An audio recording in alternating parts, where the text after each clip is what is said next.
आनंद, हे daily production statement आहेत आणि काही कॉन्फिडेन्शियल पेपर्स आहेत. एकदा नजरेखालनं घाल, तुमचे कॉमेंट्स दे मला. हो सर, मी आजच चेक करतो आणि उद्या तुम्हाला रिपोर्ट देतो. परवा मी तुला आपल्या सुपरवायझर स्टाफबद्दल बोललो होतो. त्यांची लक्षणं मला काही ठीक दिसत नाही. त्यांच्यावर जरा क्लोज वॉच ठेव. Yes sir. म्हणजे वरवर तरी सगळं ठीक दिसतंय मला सर, तरी मी त्यांच्यावर क्लोज वॉच ठेवला आहे. मला जर काही गडबड आढळलीच तर मी तुमच्या नजरेस आणीन सर. थोडं सावधपणे. Yes I know sir. बरं सर, आपल्या स्टोर्सची सगळी स्टेटमेंट्स टॅली झालेत. गुड. तुझ्याकडे काम दिलं म्हणजे 100% ते होणारच, खात्री आहे मला. काय ऑफिसमध्ये डोळे झाकून ज्याच्यावर विश्वास ठेवा असा एकटा तू आहेस. आणि तुझा आणि माझा एकमेकावर विश्वास आहे म्हणून समोर आलेली कामं योग्य रीतीने होतात.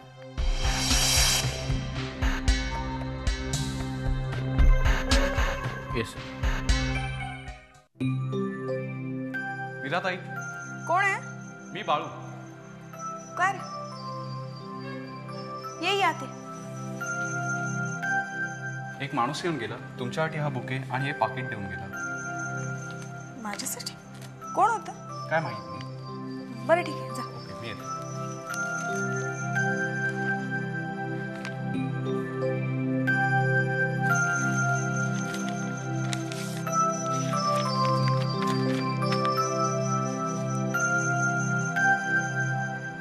टॉरस ॲड एजन्सीकडून मला अपॉइंटमेंट लेटर? हा काय प्रकार आहे? कधी नाही म्हणतात, कधी अपॉइंटमेंट लेटर पाठवतात. नाही, जाऊन भेटतेच आता मी त्या सिद्धार्थ कामतनं. बुके? बुके कशासाठी? भेटायलाच पाहिजे.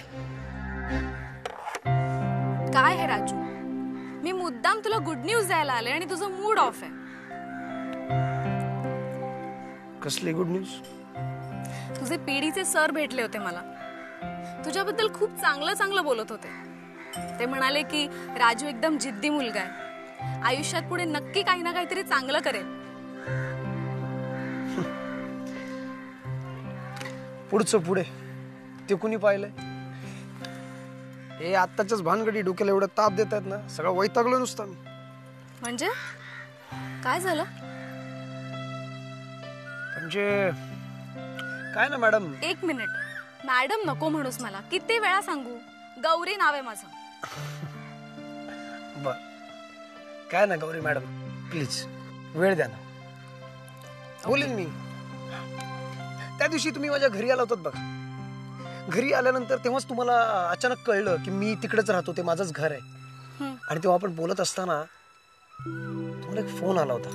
त्या फोनवर तुम्ही मुक्ता प्रभू कोण आहे तिच्याबद्दल, तिच्या केसबद्दल बोलत होता की ती माहिती काढीन, गोळा करीन, समथिंग. अच्छा, म्हणजे तुझं लक्ष होतं मी काय बोलते त्याच्याकडे? असणारच ना, तिकडेच होतो ना मी, लक्ष असणारच माझं, ऐकू येणारच मला, काय करणार. तर काय, माझा एक मित्र आहे विजय त्याचं नाव, तोही मला असंच काहीतरी महत्वाचं काहीतरी सांगणार होता. असंच काय परत कुठेतरी गायब झालाय. म्हणजे काय, येतो असा मध्येच परत गायब होतो.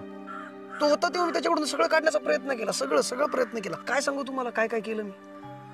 पण काय, आता परत गायब झालाय कुठेतरी. आता कुठं शोधायचं याला? ठीक आहे, होतं असं कधी कधी. तुला पोलिसांची मदत हवी आहे का? पोलीस नको, माझं मी शोधीन त्याला. पोलीस नको. पण राजू, तू एवढा डेस्परेटली त्या विजयचा शोध का घेतोयस?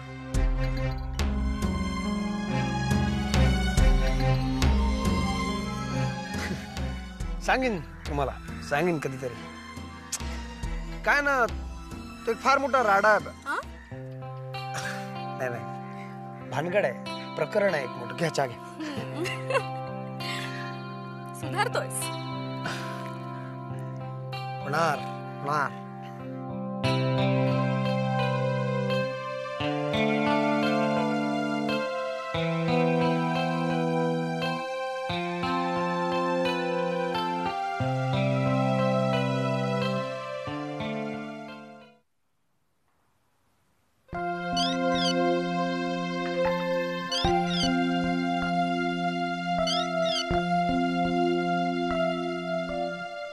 हॅलो, हाय सागर, कसा आहेस? कोण बोलतंय? बस काय सागर, एवढ्या लवकर विसरलास मला? अरे ओंकार बोलतोय. हां, ओंकार. अरे नाही, ॲक्च्युली बरेच दिवस आपला कॉन्टॅक्ट नाही आहे ना, त्यामुळे पटकन ओळखलं नाही. इट्स ओके यार. बरं तू कसा आहेस? मुक्ता कशी आहे? आम्ही काय मजेत. बरं तुला एक न्यूज द्यायची आहे, पण त्याच्या आधी माझं अभिनंदन कर. Okay, congratulations. काय एवढी गुड न्यूज? अरे माझं लग्न ठरलंय. दॅट्स ग्रेट न्यूज यार. हु इज द लकी गर्ल? मुलीचं नाव पूजा बर्वे. अगदी बघून वगैरे ठरवलेलं आहे. अरेंज मॅरेज आहे. बरं लग्नाच्या आधी एक पार्टी ठेवली आहे, बॅचलर्स पार्टी. फुल टू धमाल करायची, लाईक ओल्ड टाइम्स. तू येशील ना? अरे वा, पार्टी. कोण कोण येणार आहे? तसं आपल्या बॅचमध्ये जे होते त्या सगळ्यांना कॉन्टॅक्ट केलेला आहे. बरं आहे, तुझ्याकडे विजयचा काही फोन नंबर, पत्ता वगैरे काही आहे का?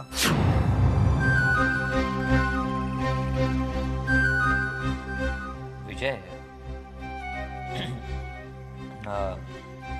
नाही रे, म्हणजे फारसा काही कॉन्टॅक्ट नाही आहे आमचा. आश्चर्य आहे, तुझा तर एकदम खास होता तो. लग्नानंतर हे असं काही होतं की काय? बरं विजय तुला भेटला तर त्याला कळव. आणि पार्टीचा व्हेन्यू आणि वेळ तुला मी नंतर सांगेन. या शुअर. आणि हो, राकेशला पण सांग. या. Bye, take care. Okay, bye.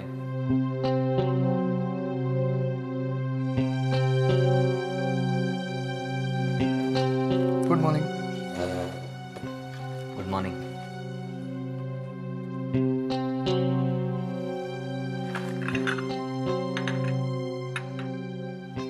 का रे,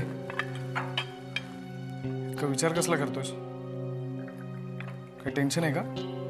नाही रे, टेन्शन कसलं. उलट एक गुड न्यूज आहे. ओंकारचा फोन आला होता. त्याचं लग्न ठरलंय आणि त्यानिमित्ताने त्याने एक बॅचलर्स पार्टी ऑर्गनाईज केली आहे. आपल्याला पण बोलवलंय. जायचं ना? अरे म्हणजे काय, जाऊया ना, नक्कीच जाऊया. त्यानिमित्ताने आपला जुना ग्रुप परत एकदा भेटेल. जाऊ ना, मस्त एन्जॉय करू. काय मस्त होते ना कॉलेजमधले दिवस. म्हणजे माझा आणि लेक्चर्सचा किंवा अभ्यासाचा तसा फारसा काही संबंध नव्हता, पण फ्रेंड्स, कॉलेजचा कट्टा, सॉलिड धमाल करायचो. कॉलेजमधली भांडणं, राडे. मुक्ता बरोबर तर मी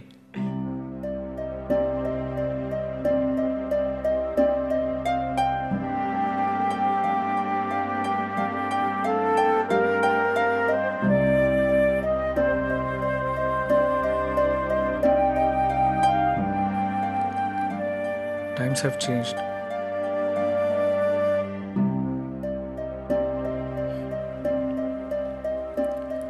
तेव्हा रिस्पॉन्सिबिलिटीज नव्हत्या, काही टेन्शन्स नव्हती.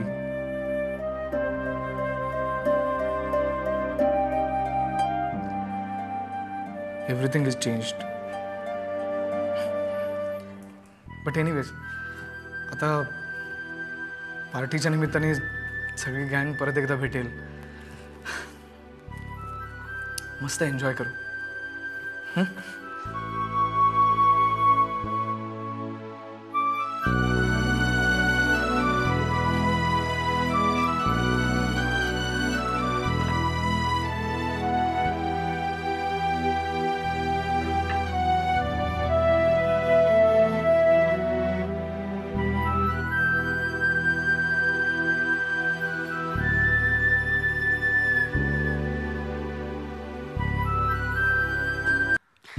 अगं तू काळजी करू नकोस, मी विनीशी बोलते ना, ती काय नाही म्हणणार आहे. इतकं चांगलं स्थळ असतं ना. हो हो, मी बोलते. वहिनी, एक आनंदाची बातमी आहे. काय? माझी बहीण आहे ना, तिने आपल्या विनीसाठी एक चांगलं स्थळ शोधून आणलंय. अरे वा. कामत ग्रुप ऑफ इंडस्ट्रीज आहेत ना, त्यांचा मुलगा. गॉड, किती श्रीमंत आहेत वहिनी ती लोक. म्हणजे मुंबईत जे काही मोजके श्रीमंत आहेत ना, त्यांच्यापैकी एक आहे. मेघना, लग्न कुणाशी करायचंय, मुलाशी का त्याच्या श्रीमंतीशी? अगं तो मुलगा कसा आहे, तो काय करतो हे नको का बघायला? आणि आपल्या विनीला आवडलाय की नाही हे बघायला हवं ना. न आवडून कसं चालेल? हा, मी आहे ना, मी सांगते तिला. आणि नाही ऐकली तर कान खेचून पोहल्यावर उभं करेन. अगं पण एवढी काय घाई आहे मेघना? आत्ता कुठे तिच्या लग्नाचा विचार सुरू झालाय आपल्या घरात. हे बघ, विनीला तिच्या आवडीचा मुलगा निवडू दे. ते आहेच वहिनी हो, पण आपणच घाई करायला पाहिजे. या मुलांना काय कळतंय यातलं? उद्या असं व्हायला नको ना वहिनी, इतकं चांगलं स्थळ आलं होतं पण आपण लक्ष दिलं नाही म्हणून हातातून चांगला मुलगा गेला नाही ग बाई. अगं पण व्यवस्थित चौकशी नको का करायला? तो काय करतो, कसा आहे स्वभावाने, त्याला कुठलं व्यसन वगैरे नाहीये ना? नीट चौकशी करायला हवी. नाहीतर श्रीमंत घरातल्या वाया गेलेल्या मुलांची उदाहरणं काय कमी आहेत का? उदाहरणं काय अगदी आपल्या आजूबाजूला नाही हो. म्हणजे माझ्या बहिणीने स्थळ आणलंय की नाही, मग तिने नक्की चौकशी केली असणार. तुम्ही काही काळजी करू नका. आता बघाच, माझी विनी एकदा का त्या श्रीमंत घरात गेली की अगदी राणी होऊन राहील नाही का? मला ते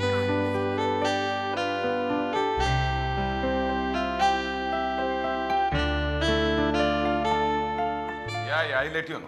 ओके. Excuse me sir. अरे तुम्ही? सर, याचा अर्थ काय? काय तुमच्या कंपनीने मला अपॉइंटमेंट लेटर पाठवलंय. याचा अर्थ तुम्हाला माहित नाही? नाही, याचा अर्थ मला कळतो. मग त्या दिवशी मी तुम्हाला दुसरी संधी द्या म्हणलं तर मला कडक शब्दात सुनावलं. There is never a second chance. आणि आता हे appointment letter. I was trying to जज यू. म्हणजे मी तुम्हाला त्या दिवशी नाही म्हणून सांगितलं, त्याच्यानंतर तुम्ही दुसऱ्या पद्धतीने प्रयत्न केला नाहीत, मागे लागला नाहीत. I like your attitude. तुमचा प्रामाणिकपणा मला आवडला. सो मला असं वाटलं की तुम्हाला अपॉइंटमेंट लेटर पाठवावं. तुमची काही हरकत नसेल तर आमच्या क्रिएटिव्ह टीमशी बोलून घ्या तुम्ही. Join from today. Okay. Have a nice day.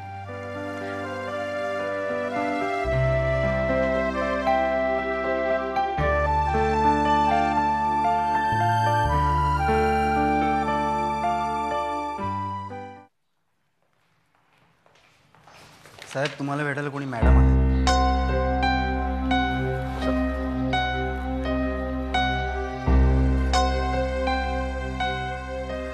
नमस्कार सर, मी गौरी रणदिवे. मी एक पत्रकार आहे. बोला. सर, माझं तुमच्याकडे थोडं काम होतं. मला तुमच्याकडून थोडी माहिती हवी होती. कशाबद्दल? साधारण 1 वर्षभरापूर्वी मुक्ता प्रभू नावाच्या मुलीचा ऍक्सिडेंट झाला होता.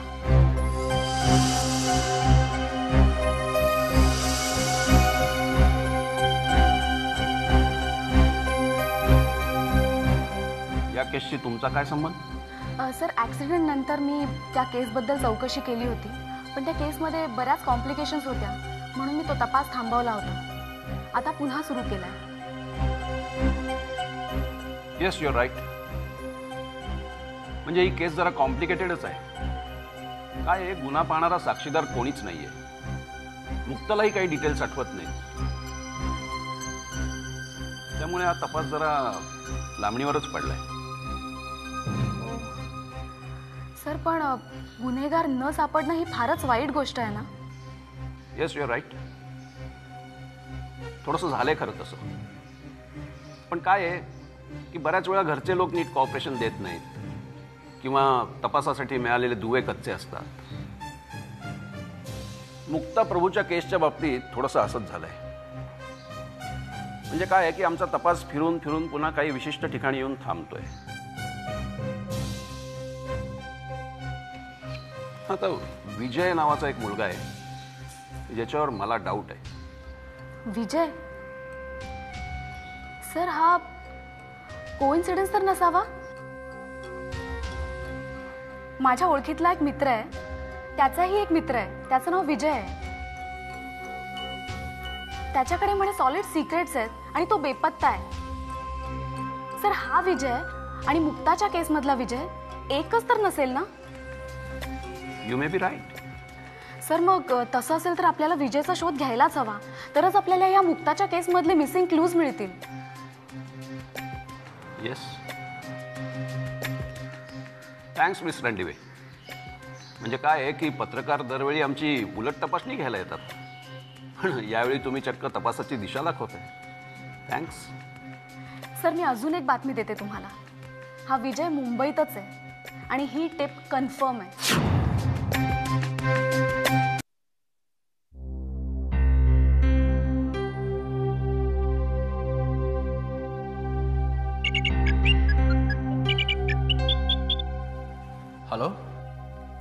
आनंद, अरुण गडकरी बोलतोय.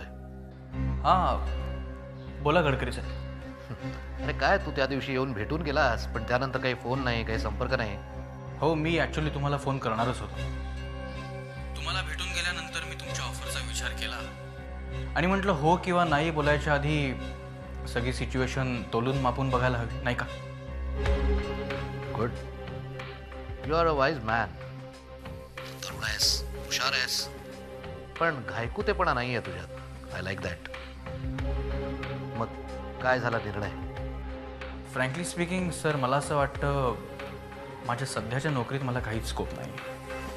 हां म्हणजे सागर माझा मित्र आहे, गोवर्धन सरांना मी माझे गुरु मानतो, पण भावनेवर घर चालत नाही ना सर, त्यासाठी पैसा लागतो. True, very true. आणि कसं आहे ना सर, इतकी वर्ष अमृत डेअरीमध्ये जीवापाड मेहनत करून सुद्धा मला वरची पोस्ट मिळाली नाही, पैशाची मदतही कधी झाली नाही. त्यामुळे मग विचार केला की तुमची ऑफर स्वीकारण्यात काहीच हरकत नाही. That's nice.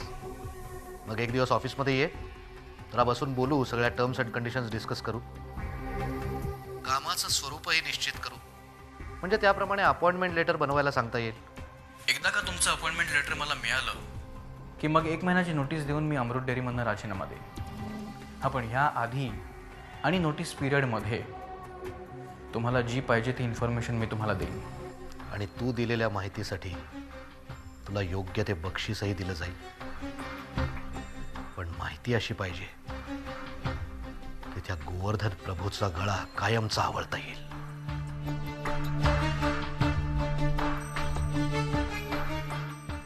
Deal? Deal.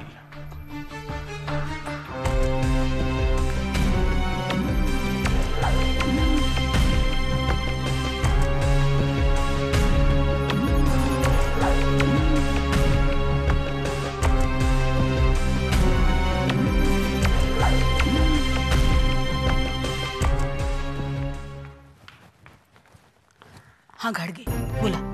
Madam, अमृत डेअरीच्या गोठ्यामध्ये घडलेली घटना तुम्हाला कळली की नाही? कुठली? अहो, पशुखाद्यातील